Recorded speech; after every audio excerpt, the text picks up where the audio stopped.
VAIL. So, the first time Mikaela Shiffrin competed at Spindleruv Mlyn in the Czech Republic, it was her World Cup debut in a giant slalom on March 11, 2011. Shiffrin was 15, finished 43rd and was 4.64 seconds off first run leader and eventual winner, Viktoria Rebensburg. Italy's Denise Karbon finished second and Lindsey Vonn was third. In the slalom on March 12, 2011, she was 32nd, just 0.05 of a second out of 30th. The top American that day was Sarah Schleper in 11th and Marlies Schild, whose slalom records Shiffrin has already surpassed. On March 13, 2011, Shiffrin didn't ski, but she did turn 16. We bring this up because we're startled that Shiffrin was ever 4.64 seconds behind anyone, even at the age of 15. Shiffrin is returning this weekend to Spindleruv Mlyn for GS and slalom on Friday and Saturday, and we have no idea how to pronounce Spindleruv Mlyn. The good news is that Shiffrin tried to teach us via Facebook on Tuesday. If you're brave enough, she says it phonetically, Spindleruv Mlyn. How about we just call it the World Cup Tech Events in the Czech Republic? On a more serious note, the White Circus hasn't been to, Spindleruv Mlyn since that 2011 stop, so Shiffrin has never even made a flip there in her entire career, much less ever won there. She could be in trouble, people. Or not. The comparison. What is staggering is that 2 years after her first two starts in Spindleruv Mlyn, she was already on The Late Show with David Letterman, having won her first Slalom Globe. In her fourth start, a slalom in Aspen during Thanksgiving 2011, she earned her first World Cup points by taking 8th. By her 8th start, she earned her first podium in Linz, Austria, slalom.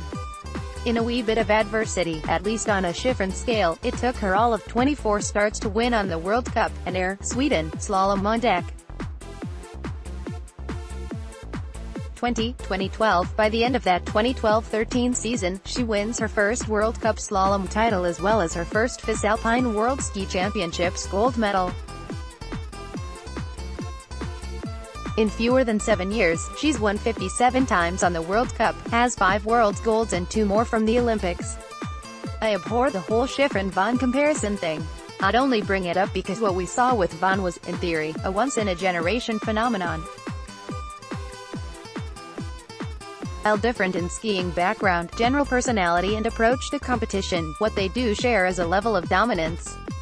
When Vonn was at the height of her powers, everyone else was racing for second. And that seems to be the case now with Shiffrin, which brings us to this weekend in Spindleruv Mlyn. I've watched Shiffrin's video several times and still can't pronounce it. Another globe or two. Despite clinching her third World Cup crown last weekend, there is still business on the table. With 1 win in her last 4 likely starts, Shiffrin breaks Vreni Schneider's record for wins, 14, in a World Cup season. It's hard not to like Shiffrin's chances of winning one race among the remaining 2 giant slaloms and 2 slaloms left on the schedule. What really excites me is the possibility of a GS season title. This really is as close as Shiffrin has come to playing Captain Ahab to Moby Dick in her career. Since 2014, she's been 7th, 3rd, 21st, she had an ACL injury, 2nd and 3rd and is sitting in the pole position this winter. She leads France's Tessa Worley by 81 points and Slovakia's Petra Vlhova by 137. This really could happen for Shiffrin and it would be a stupendous accomplishment. Now, if we really want to get silly, with last weekend's snowouts in Russia, wanna take a guess of who's leading in Super G? Yes, despite racing in only 3 Super Gs this season, Shiffrin leads with 300 points. She's made no announcement about Super G at next week's World Cup finals in Andorra. If I were guessing, it's a no, given that Shiffrin has been hesitant to overload her schedule, and has been proven right by her success in the events she's entered.